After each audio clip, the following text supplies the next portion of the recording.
ऐसे होते हैं भारतीय जवान, स्त्री या पुरुष भेदभाव नहीं। पाकिस्तान के पास समय भी उनकी पसंद का था, जंग का स्थान भी उनकी पसंद का था, किस तरीके से लड़ना है पूरी प्लानिंग स्ट्रेटजी उनके हाथ में थी। लेकिन अंत में जीत किसकी हुई?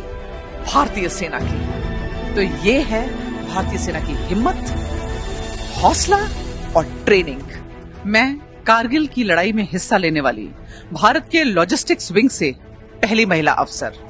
एक औरत के नाते अगर मैं आपको बताऊं तो ये जंग के मेरे लिए कई और मायने थे। मेरे पति इस जंग में हिस्सा ले रहे थे, तो एक पत्नी के नाते मेरा ध्यान उनकी ओर था। मेरा एक 3 साल का बेटा मेरे साथ था और मेरे मन में हमेशा यह ख्याल आ जाता था कि अगर दुश्मन की गोलाबारी से कहीं मेरे पति और हम दोनों चले गए तो इस बच्चे का क्या होगा। और एक 6 महीने का बच्चा मेरे पेट में उस समय पल रहा था और शायद उसके बारे में सोचने का तो मेरे पास समय भी नहीं था। मुझे लगता है ये सब रिश्ते पीछे छूट जाते हैं जब आप वर्दी पहन लेते हैं, क्योंकि तब वो ऊपर वाला है और ये भारत माँ है।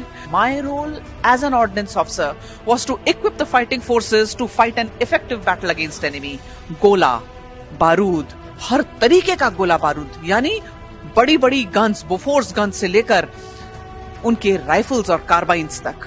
तो एक फौजी तब तक लड़ाई कर सकता है जब तक उसके बंदूक में गोली है और उसके पेट में रोटी है।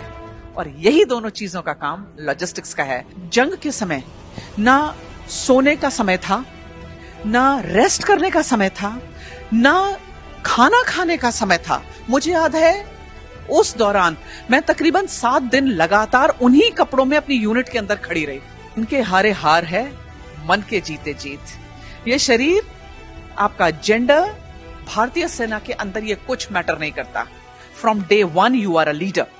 फ्रॉम डे 1 आप सेम वर्दी पहनते हैं। फ्रॉम डे 1 आपके कंधों में वही स्टार्स लगते हैं। पहले दिन से ही आप वही सैल्यूट करते हैं और वही सैल्यूट आपको मिलता है।